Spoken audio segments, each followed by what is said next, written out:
Hi, I'm Sage Hill, and welcome to the Soulcial Sage.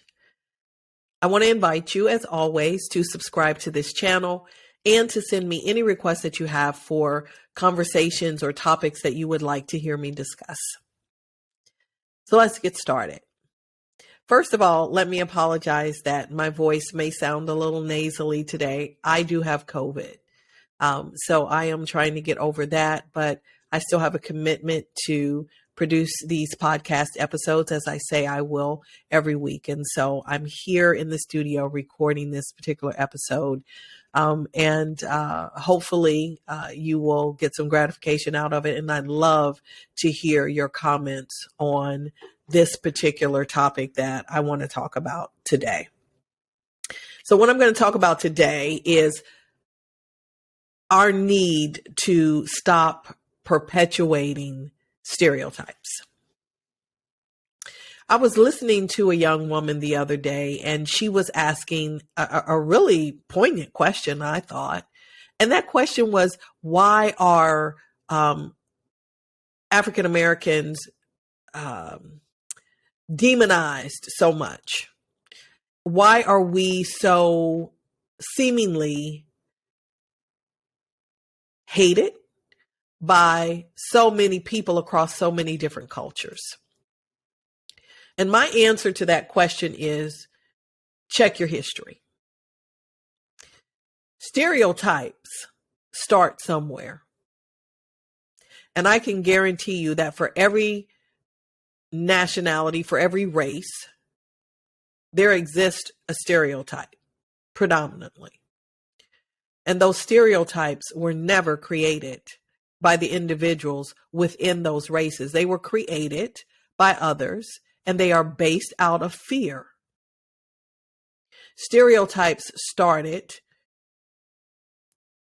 probably around the time of slavery and shortly thereafter, when emancipation proclamations were made and slavery became illegal. They began about us as African Americans out of fear, because there were those who felt that they were perhaps going to lose out on something because we were able to live, well, eventually able to build lives for ourselves. As people, we have to stop thinking that because somebody else succeeds, that means that they're taking something away from us. Because there are so many people that have so many ideas and build so many companies and businesses and legacies that we would have never thought about doing what they're doing. So then why are we going to assume that because someone else has been successful, that their success is somehow taking something away from us? I'm talking on a human level here.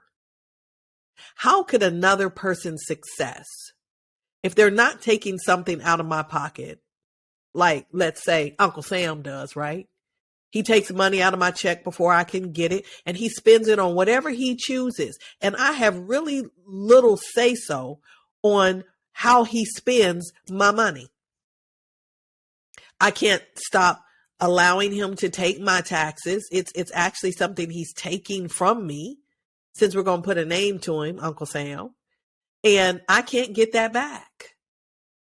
And I don't even have a say-so in how it's spent. And yes, I can go to the ballot box and I can vote, but ultimately, I'm not in control of those decisions. I can protest, but I'm not the one with the power. It is people with power that fear the people that they deem powerless. So that says to me that the powerless are the powerful. And we have to understand that concept, that this is about power play. And as long as individuals can keep people pitted against each other, somehow thinking that we're going to be able to one up somebody else because of how we treat them or because of how we deny them things, we are going to all continue to lose. Because as people of color, There are stereotypes about all of us. There were even stereotypes about people who were migrating to this country long before we were dealing with the issues and the concerns that our modern day government has about people migrating to this country illegally. America was built on the premise that this was a place that people could come and live the American dream, no matter where they hailed from. But yet, when people started coming over from Italy and from Poland, all of these stereotypes were formed. And who do you think formed them? It wasn't the people that were coming over here. Certainly it wasn't them. But yet and still, there are still these stereotypes that are assigned to those people. Just like there are stereotypes assigned to people that look like me. Just like there are stereotypes assigned to Asian Americans and Indian Americans and Hispanic Americans. For every ethnic group of color in this country, there is a stereotype associated with it, and none of us have created it. But all of us perpetuate it. So if I were to say as an African American that my expectation of another culture was that they somehow are living up to these stereotypes that have been perpetuated, then I am buying into that myth, because that's exactly what stereotypes are. They are myths. They are myths that were created by people who are in power, who are afraid of the people who are powerless, because their fear stems in their inability to control people. And as long as we buy into those stereotypes, we are buying into another person's control of us. How many people want to be controlled by another person? No one does. But yet and still, we buy into the stereotypes. We repeat the stereotypes. We repeat stereotypes that other people put into the atmosphere just so that they could keep up confusion, just so that they could ensure that we all will never get along, so that we continue to look each other up and down as if somehow this other person is less than us. We're all of one race, the human race. But that's not a message that you will hear very often, because that is not what those in power want. They need chaos, because chaos keeps us from identifying the real problem, the real issue.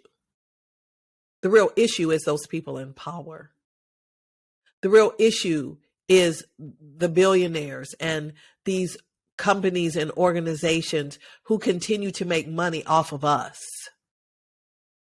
who continue to dictate how we can live our lives based on what their needs are.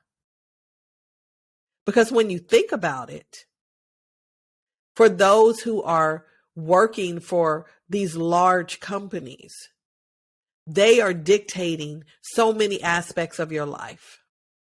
They're dictating value on you for the work that you do, which then dictates what you can afford, how you can live. They dictate how much time they'll allow you to take off work. Have you ever thought about it? There's 7 days in a week and we work 5 of them. 5 days, we get 2. And in those 2 days, we have to squeeze in everything that we couldn't do in those 5.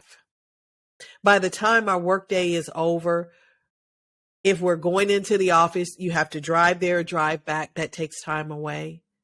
You're going home. You're finding something to eat. You're cooking dinner. You're helping your kids with homework. You're doing whatever things you need to do around the house just in time to go to bed and then wake up and repeat it all again the next day.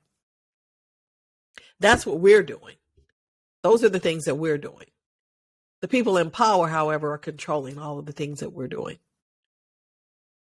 And somehow we still haven't woke up to the realization that actually it's us who has the power.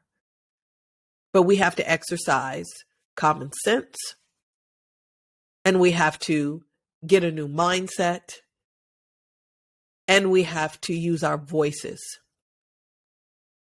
We have to use our voices, both speaking truth to power. We have to exercise our voices at the ballot box. We have to demand that the people that are running for office actually represent us. Those are the things that we have to do. And we also have to ensure that we understand that our position is actually the position of power. We have to understand that in order for us to experience better, we have to do better. And that starts with our mindsets, with not buying into the stereotypes, with not just assuming that what we hear through mainstream media and through social media is the truth. I can promise you it's an ad and there is truth behind it. But as long as we rely on other people to tell us things, we'll never know the truth. The truth requires effort. The truth requires listening, learning, reading, researching. That's what the truth requires. I can remember taking a college a course in logic, and I thought I was going to hate the course. In fact, I did for the first several weeks. But then the professor said something to us. He said this course teaches you how to think. Mainstream media, the powers that be, don't want us to think. When we read a newspaper article, they want us to take it at face value. They don't want us to ask questions about what we've read. They don't want us to ask questions about what we've heard or what we're hearing. When we listen to political debates, I can promise you that the truth is somewhere in between all of the statements that come out of their mouths. They can quote you a statistic, but statistics can be quoted by anybody. How many times do we really fact check? Now that's what I want to hear. I want to hear the facts. And I want to hear the facts about people who don't look like me. And I want people who don't look like me to hear the facts about me and people who look like me. We are not all criminals. We are not lazy. As a Black woman, I am not angry. But don't we all get angry at some point? Why then is it a problem if a Black woman gets angry? Oh, you're the angry Black woman. No, I'm just an angry woman right now because something has angered me. And what does the Bible say? Be angry and don't sin. So I have a right to be angry. But what society doesn't have a right to do is to label me because I experience a human emotion. How about that? What society doesn't have a right to do is to place blame on a certain community or a certain ethnic group based on a pandemic. How about that one?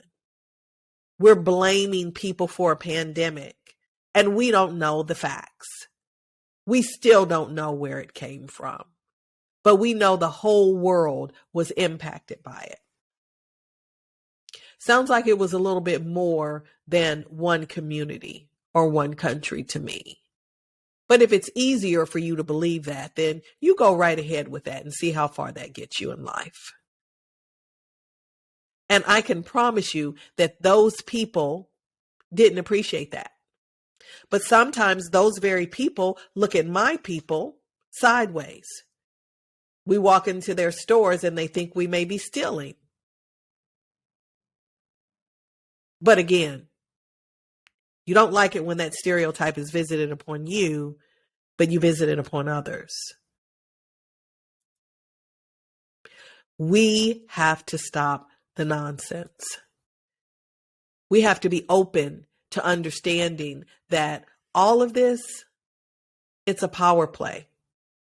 And that people will play us as long as we allow them to. Those people in power. Those people that we elect either by ignorantly voting for them or ignorantly not voting at all, which is then voting for them, actually. It's time for us to wake up. I remember that line in Spike Lee's movie, Do the Right Thing. Wake up! We've got to wake up. And we have to realize that we are the powerful. But we can only be powerful when we support each other. When we understand that we're all in this thing together. All of us. All of us. Because all of us are people of color, whether you want to recognize it or not. We all have something in our pigment, be it pink or yellow or red or brown or a little orange. We all are people of color, but we're not all treated equally. So we have to step back, take a look in the mirror, think about the stereotypes that have been perpetuated against each of us, and then make a decision that we're not going to continue to perpetuate that same stereotype anymore. That it starts with us. And we all can make a difference in how we think about other people. And when we start to think differently, we'll start to act differently. And when we start to act differently, we'll start to see different results, different things. We'll make different decisions about who we give power to, the power to decide on behalf of us. That is what it's supposed to be. We are constituents. They should represent us. But so often they represent their own interest. And we have to hold them accountable for that. Just like we have to hold ourselves accountable for how we think and what we believe about other people based on what some other group has told us, based on some long ago, based in some nonsensical foolery that happened 400 years ago as a way to keep people oppressed. Whenever we repeat those stereotypes, we are no different than the oppressor. And here's the thing. No one blames anyone in this day and age, or ever should, for what happened 400 plus years ago. But what we can blame you for is when you continue to perpetuate those same stereotypes, those same myths that were passed down to you. We all have a right to say no more. If our family has a certain prejudice, it doesn't have to continue with us. We own that power. We're not minions. You're not robots. We are human beings that have brains. We can think. We can reason. We can apply and use logic. Apply and use logic. The same logic that you want people to apply and use towards you. Others want you to apply and use towards them. Let's be better together. I'm Sage Hill, and you've been listening to The Soulcial Sage. As always, it's been a pleasure, my treasures. Thanks for listening.